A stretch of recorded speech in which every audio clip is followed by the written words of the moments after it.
Nagbabalik po muli ang inyong lingkod at nagbabalita ng mga balitang dapat nating malaman dito sa ating bansa. Ito ang Balitang Pambansa. Atin ngang matutunghayan sa channel na ito kung ano ang nangyayari sa loob ng ating gobyerno at syempre tumutulong na rin sa ating mga mamamayan na malaman ang katotohanan dahil mayroon tayong karapatan na malaman ang tunay na nangyayari sa ating bansa. Ngunit bago natin panoorin ang balita, huwag niyo pong kakalimutan na mag-subscribe sa ating channel at pindutin ang notification bell para lagi kang maging updated sa ating mga bagong videos na ina-upload araw-araw. At sa ating mga solid viewers naman dyan ay maraming salamat naman po sa walang sawang pagsuporta. At syempre, huwag din pong kakalimutan mag-iwan ng like at i-share ang ating mga videos. At kung mayroon ka naman pang opinion, ang ating comment section ay bukas para sa inyong mga hinaing. Ito na nga mga kaibigan, ating panoorin ang buong video. Salamat po muli and God bless!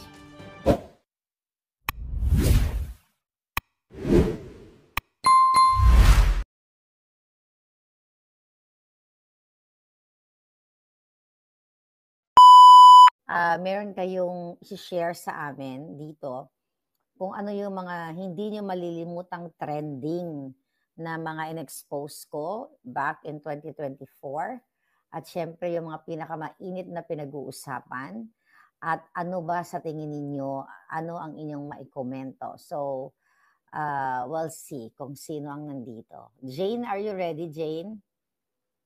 Okay, si Jane yung nangunguna. Nakikita ko yung alindog ni Jane. At yeah, okay. Papasukin ka na, Jane, ha? Okay, mga palangga. Jane, alright. Hello. Happy New Year, Jane. Palangga, how are you? I'm doing Asan good. ka? Ohio. Ohio. Naku, anong oras na dyan sa Ohio? 9:35. Ano ba kayo?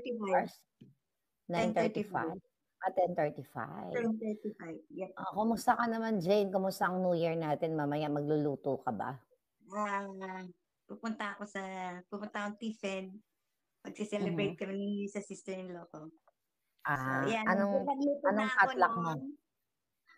Nagluto na ako ng bacon quiche chicken at saka yung spaghetti. Wow, buti pa si Jane nakapagluto na.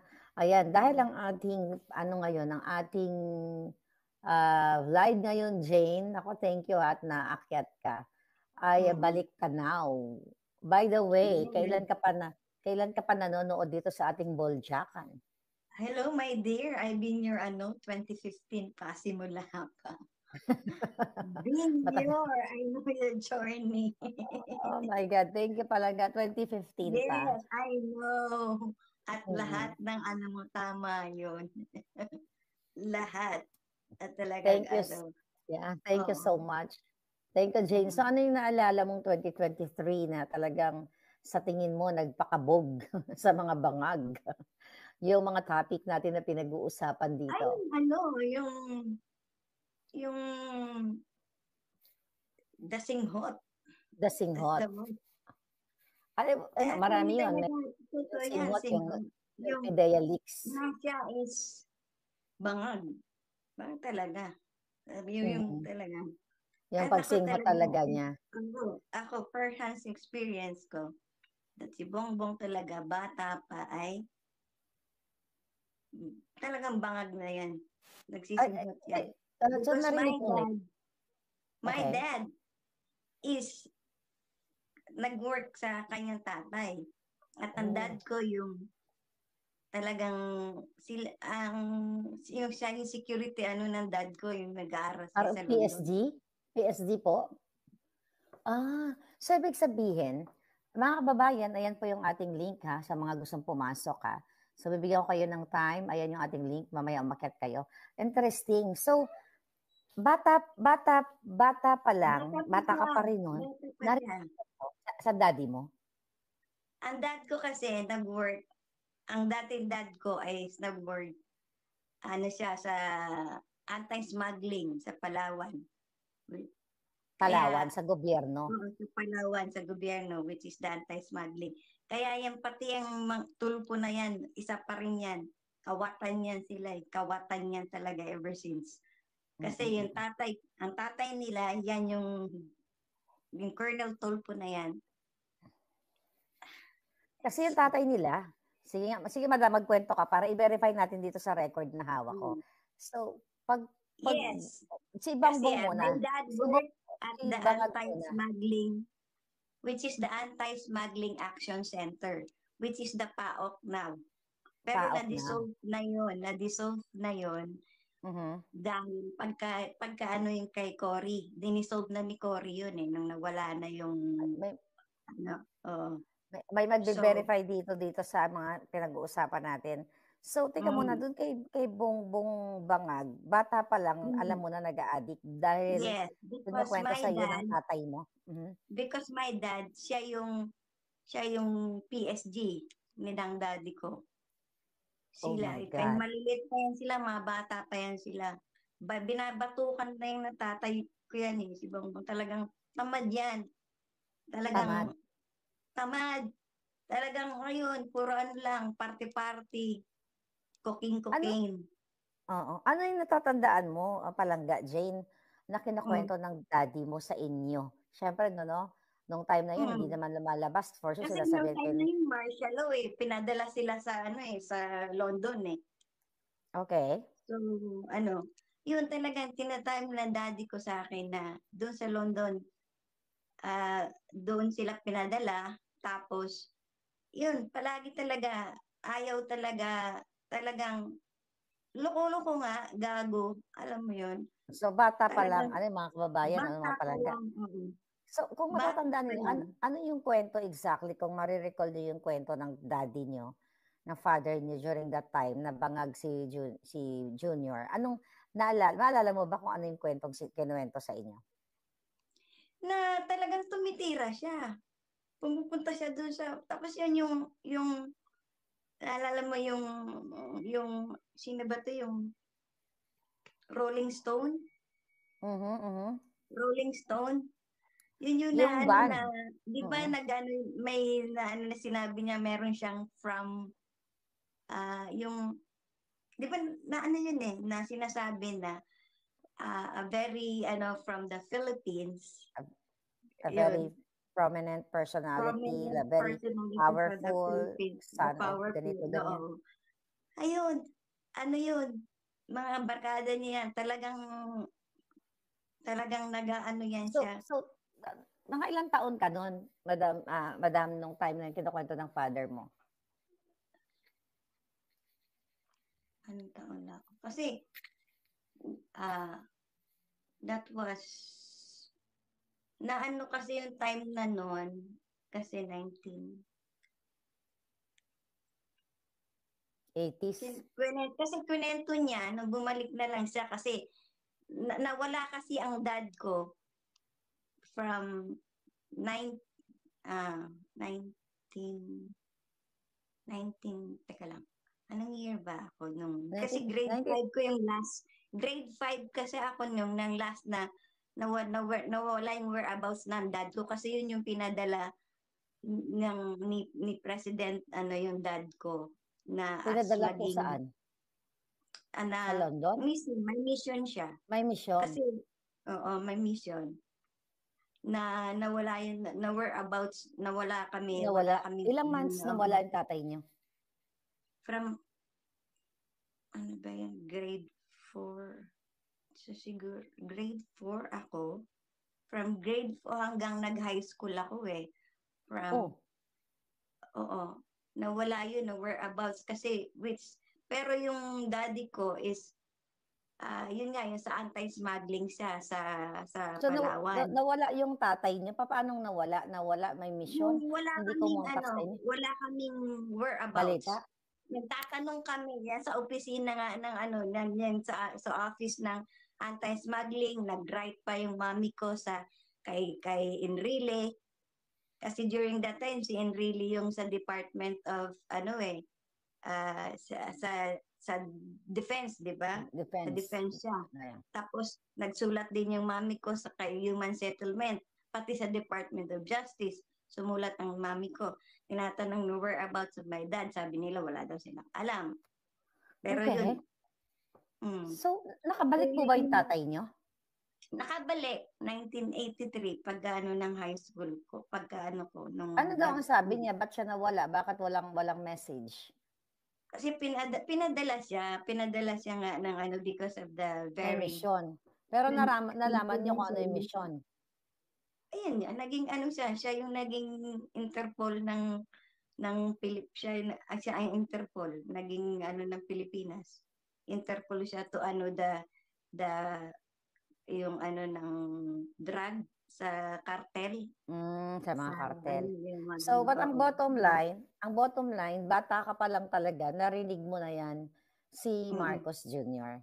Wow. So, kaya nung narinig nyo, yun yung nawala over about pa, yung pala siya, nandun siya, pinadala siya doon siya yung pinadala ni former president. Tapos siya yung siya yung nagbabantay si Bongbong. Sila yan, nila Irene, nila Aimee. Ayan yan. Si Bongbong Marcos lang ba nagdodroga? Hindi yan. Oo. For sure, ito ni sasabihin na naman yan ni Mangga na yung kwan kami. Hindi yan totoo. Ganun gawa-gawa lang yan. Sasabihin yan. Pero po, madam, ang kwento ng tatay nyo, si Bongbong lang ang nag-a-addict? Walang iba yung ibang mga kapatid? Wala siya na. Si Bongbong lang talaga. Walang during that time. Si Bongbong so hindi nabanggit yung kapatid. Oo, wala siyang So yun mga kababayan, ang trending na hindi makakalimutan ni Madam Jane. Kaya dahil dyan, Happy New Year, Palangga. Thank you so much. Enjoy your party later. Okay, God bless. Alright. So ayan, bonggang-bongga. Ayan, isunod na natin si Greg. Greg, ready ka na ba? Ikaw na ang susunod. Ikaw ang second honor. Okay. Okay, eto na. Alright, dahil New Year ngayon, maghanap tayo ng ating mga palangga. Hi, Greg! Hi, yes, Madam Maharlika. Happy New Year. Happy New Year. Saan po kayo? Pilipinas ba kayo? Nasa ibang bansa? Pilipinas, Cavite. Pilipinas kung mahal. Kumusta ang New Year natin dyan? 15 minutes na lang. Anong handa natin? Yeah, naka-ready na yung mga handa. Naghahantay nila ng oras. Nag-aantay nila ng oras. Ayan, sir, yes. Anong mga hindi mo malilimutang mga trending na balita o mga expose ni Maharlika o ni Boljak Channel dito sa atin? Lagi akong nakasubaybay sa'yo. At hindi ko makakalimutan yung mga panloloko ng ating administration sa ngayon. Lalong-lalo na yung topic mo regarding sa mga polboronic na nandiyan. Yeah. Hindi nga natapos yung hearing, na-stop yung hearing ni Mr. J.A. Morales na supposedly ay lalabas ang katotohanan. So talagang in-stop yung pag-hearing nila. And also, hanggang sa linabas mo yung video na si Bungag. Ferdinand Marcos Jr. talaga ay nagsisinghot, nagdodroga. So lahat ng programa mo na lumalabas sa sa YouTube ay lagi ako nakasubaybay sa'yo. Ever since nag-start kayo. Thank you so much, Greg. So, anong ina-expect mo ngayong 2025? I'm expecting this year, 2025, na sana magkaroon talaga ng pagbabago.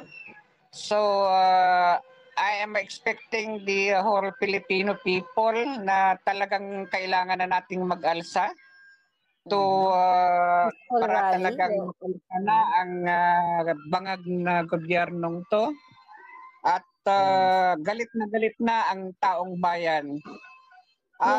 Every Friday supposedly ako ay nasa Ezra Shrine. Kaya lang hindi ako pinapayagan ng pamilya ko dahil natatakot nga sila. Kaya hindi ako nakaka-attend doon. Minsan duman ako doon, nakita ko nagsasalita doon si Celis. Si Ka Si Eric. Eric Celis. Oo, yeah. So gusto kong mag-join sa mga rally but may family talagang hindi ako pinapayagan. So sabi ko nga, peaceful po, okay lang yun. As long as peaceful sabi rally. ko Di ba? paano ako magkakaroon ng ambag sa bayan kung hindi niyo ako papayagan? Kasi gusto kong kahit pa paano makapag-ambag ako sa bayan dahil sa nangyayari sa atin gobyerno sa ngayon. Yes. Pero I hope sa mga susunod na mga rally, January 13, may malaking rally sa INC. I think sa Luneta and worldwide, This is gonna be worldwide. Dahil lahat ng mga sumusuporta sa kay Inday Sara at humihiyaw na masyado ng mataas ang bilihin, crime rate ang taas. Tapos ngayon, yung pagbubudol sa atin dito sa national budget na talagang sobra yung paglabag nila. I hope talagang magkaroon na talaga ng change. At dahil dyan, sir, gusto kong tanungin kayo na kumusta ba ang mga addictus dyan sa Cavite? Nagbalikan ba? Well, during Duterte's time, talagang nawala yung lahat. Talagang nagtago sila mula noong pumasok ang Duterte. Well, at this time, na napalitan na si President Duterte. So, nagbalikan na naman pati yung mga nagtitinda-tinda ng mga tingi-tingi. So, yan na naman. Wow. Grabe talaga. Yeah. So, grabe. Pareho kayo ni Miss Jane. Ang hindi makakalimutang trending noong 2025 ay ang polvoron. Kaya, thank you so much, sir. At I hope sa next rally, whether sa EDSA, sa Luneta, kung saan man, sana maging part kayo ng history dahil who knows, baka may bago na po kayong presidente dyan sa Pilipinas sa darating na 2025. Correct. Yan ang hinangod namin na sana makaupo na si Sara. Gusto ko kayong pasalamatan sa pag-support at kasama sa Boses ng Bayan. Thank you po. God bless you and Thank you very much, Madam Marlica, and Happy New Year. Bye-bye. Bye. Okay. Ayan, sa lahat po ng mga papasok, ayan, sa mga gustong pumasok sa aking mansion. Ayan, alright, tatanggalin ko na yung mga tapos na, alright? So sa lahat ng mga gustong pumasok sa aking mansion, pumasok lang kayo at mag-uusap tayo ng bonggang-bongga. Okay. Okay. So ito si Maharlika. Nako, ano ka to? Kambal ko kaya ito. Maharlika, are you there? Can you show your face to... Ayan. Maharlika, are you ready? Maharlika the second. Okay. Si Maharlika. Hello, Madam Maharlika. Hello po. Hello, tita. Kamusta kayo? Hello? Hello, tita. Hello, madam. How are you? Narinig niyo po ba ako? Ako ba kinakausap mo, Maharlika? Yes po. Nakapasok po kayo. Oh, okay. Actually, si Ate Belen. Belen Trust. Ay, Tita Belen! Oh my goodness! Ikaw pala yan! Pupunta ako. Pasensya ka na sa itsura ko. Nasa okay kwarto lang. ako. Kagigising ko lang. Anyway. Yeah. Yes, tita. Kumusta ka nung hindi mo makakalimutang trending na balita noong 2024? Ay, nako. Siyempre, walang iba kundi si Bangag. Ay, nako. At saka, ang alam sa aking opinion lang ha, ang may problema talaga, si Bangag walang laman ng utak niyan eh. Ang nagpapalakad si Lisa at saka si Tamba. Yung partner yung dalawa na yan. Sa kawalang hiyaan. Kaya kaganyan ang bayan natin. Dahil nilalagyan lang katulad ng sabi mo, nilalagyan niya lang nila ng ng sinisinghot. Sinisinghot. Kaya, naku, nagkamali tayo. Napakabobo pala I know, talaga no? ng Grabe ang campaign ano natin yan. dito sa California, tita, no? Grabe. Oo, sobra ang kabobohan. Nung time ng tatay niya, nag-rally ako against. Kasi sa PCC ako ngayon PUP na. Kaya kasama ko noon sina Portia Ilagan, yung mga old-timers na makabayan noon. Sila Sila Elizabeth Oropesa? Ay, hindi ko siya nakasama. Kasi nag-aaral nga ako. Pasingit-singit lang yung pagrarally ko. Tapos sinusundo ako ng nanay ko sa eskwela pag kami malaking rally. Kasi nga yung katulad ng may bombahan sa Plaza Miranda. Plaza Miranda. Anyway, ang si Lisa Satanas at si Tamba. Alam mo, ito, personal opinion ko lang ito. Yes kasi po. inoobserbahan ko si Tamba. I think si Tamba, no offense sa mga autistic people, but there is a highly functioning autistic person na almost like as normal as us. Pero makikita mo, wala silang empathy. Parang sinasabi mo ba, tita, mentally challenged si Tamba? Yes. Oo. Talaga. Tapos, yung makikita mo sa hitsura niya, sa pagtatawa niya. Remember when nag-AAA siya? Doon sa at saka yung pag nagsasalita siya nung nag-speech siya sa HOR, sa House of Representatives. Makikita mo yung mga walang arte empathy, niya. hindi mo ma-feel. Walang connect sa tao. Walang expression of feelings na talagang may sincerity o some type of of feelings. Tapos yung old video niya na nagpapasalamat supposedly siya sa mga Duterte, na President Duterte when he was a mayor. He's the first one who came and helped yung mga taga-Tacloban during Yolanda time, I think. Yes. Pero makikita mo, tapos tumawa siya in the middle of it. Makikita mo para siyang si Noynoy ba? Parang gano'n a nung time na normal yun. person don't do that, di ba? That's true. No normal person do that. So, yung challenge natin sa kanila, pulburon test at saka mental. Oo. Yeah. Talaga, dapat talaga. At saka, ngayon lang ako na-surprise kasi nung panahon namin, matatapang talaga ang mga Pilipino. Talagang matatapang pag something we see different na hindi injustice, corruption, a lot lahat. of injustice na it doesn't appear to help the Filipino people. Nandoon na agad sakali kami. Ngayon po ngayon,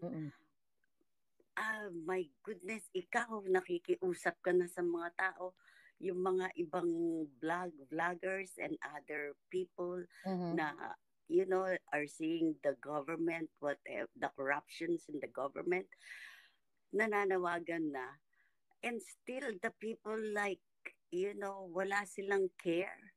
At saka yung nakuha kasi ni Lisa at ni Tamba, kumbaga ng administrasyon na to, especially Lisa and Tamba, they are the two partners in crime.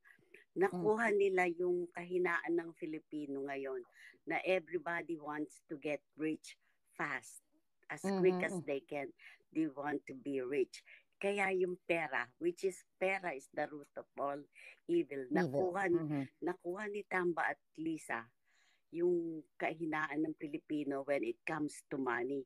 Kaya yung nakaw sila ng pera, so they can give to the people they want. Ayuda, kunyari okay sila, para sumunod sa kanila. Imagine, pati yung mga before, kung